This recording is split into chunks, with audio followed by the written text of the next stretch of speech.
Now, did you stay in the new construction arena or did you move out into resale as well?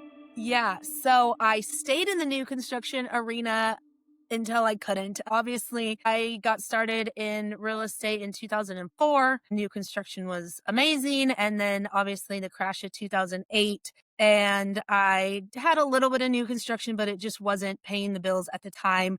I remember sitting at a site 45 days straight and not seeing a single soul, going more towards that 2009, 2010.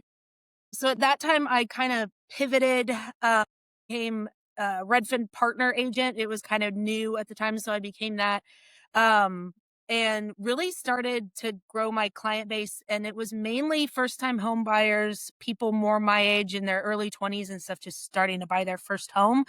And it slowly turned into, as I'm sure in 2010, 2011, you could buy a house with zero down. You had a first time home buyer credit. I mean, houses in Tacoma area were selling for $125,000, completely remodeled little craftsman homes, and they were great starter homes. So that's really how I transitioned and into pretty much what the career I have now, which was basic. Okay.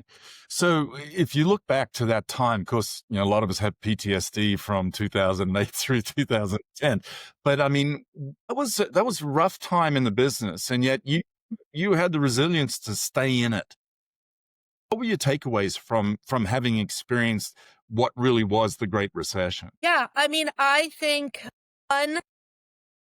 I think the biggest thing that I saw is people were overspending. And my dad always told me to put away money from the beginning. Your paycheck does not mean that that's yours. 20% of it right away is the IRS's. So 20% off the top always went straight to a tax savings account.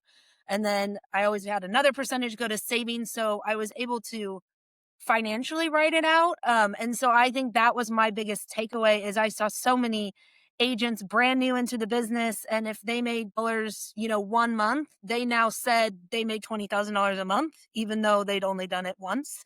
And so therefore they spent based off making $20,000 a month. And at the end of the day, I think being an agent is probably the only career where you're unemployed every single morning that you wake up. And so what happened last month or yesterday or the week before or whatever has no bearing on what the future holds. So you have to protect yourself. Gosh, we should all stop and meditate on that for a minute because, I mean, there is so much wisdom in what you just said. And a lot of people do miss that, unfortunately. I believe people get into real estate for what I call the 3 F's, the freedom, the flexibility, and the financial rewards. Most get the first two, and then they wonder why the third one doesn't really happen, right? So, okay, so you went through that, you did that, you had the opportunity to go work with those first home buyers and do that. So where did your business go from there? Yeah. So, I mean, it just grew from there. That's when we really, there was a group of us here at the office, I think in 2010, and we started the Buffini program.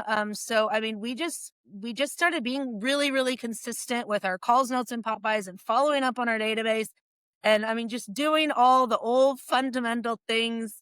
And I think that's really what transformed my business. I mean, of course, part of it, you have to give credit to the market change. But I mean, I can't remember my exact stats. I was going to pull them before I got on here, but I think in 2010, I sold like 12 to 15 homes. And then by 2013, I sold 61 completely on my own as a solo agent. And so just the compounding effect of obviously the Redfin leads were helping, but then going to my database and going to my friends, and my friends were at that time, buying homes and starting families as well. And I was in a sorority in college. So going, just kind of going back and getting your people and getting your database and working it. Thanks so much for watching. Please subscribe and join us as we continue to build careers worth having, businesses worth owning, and lives worth living.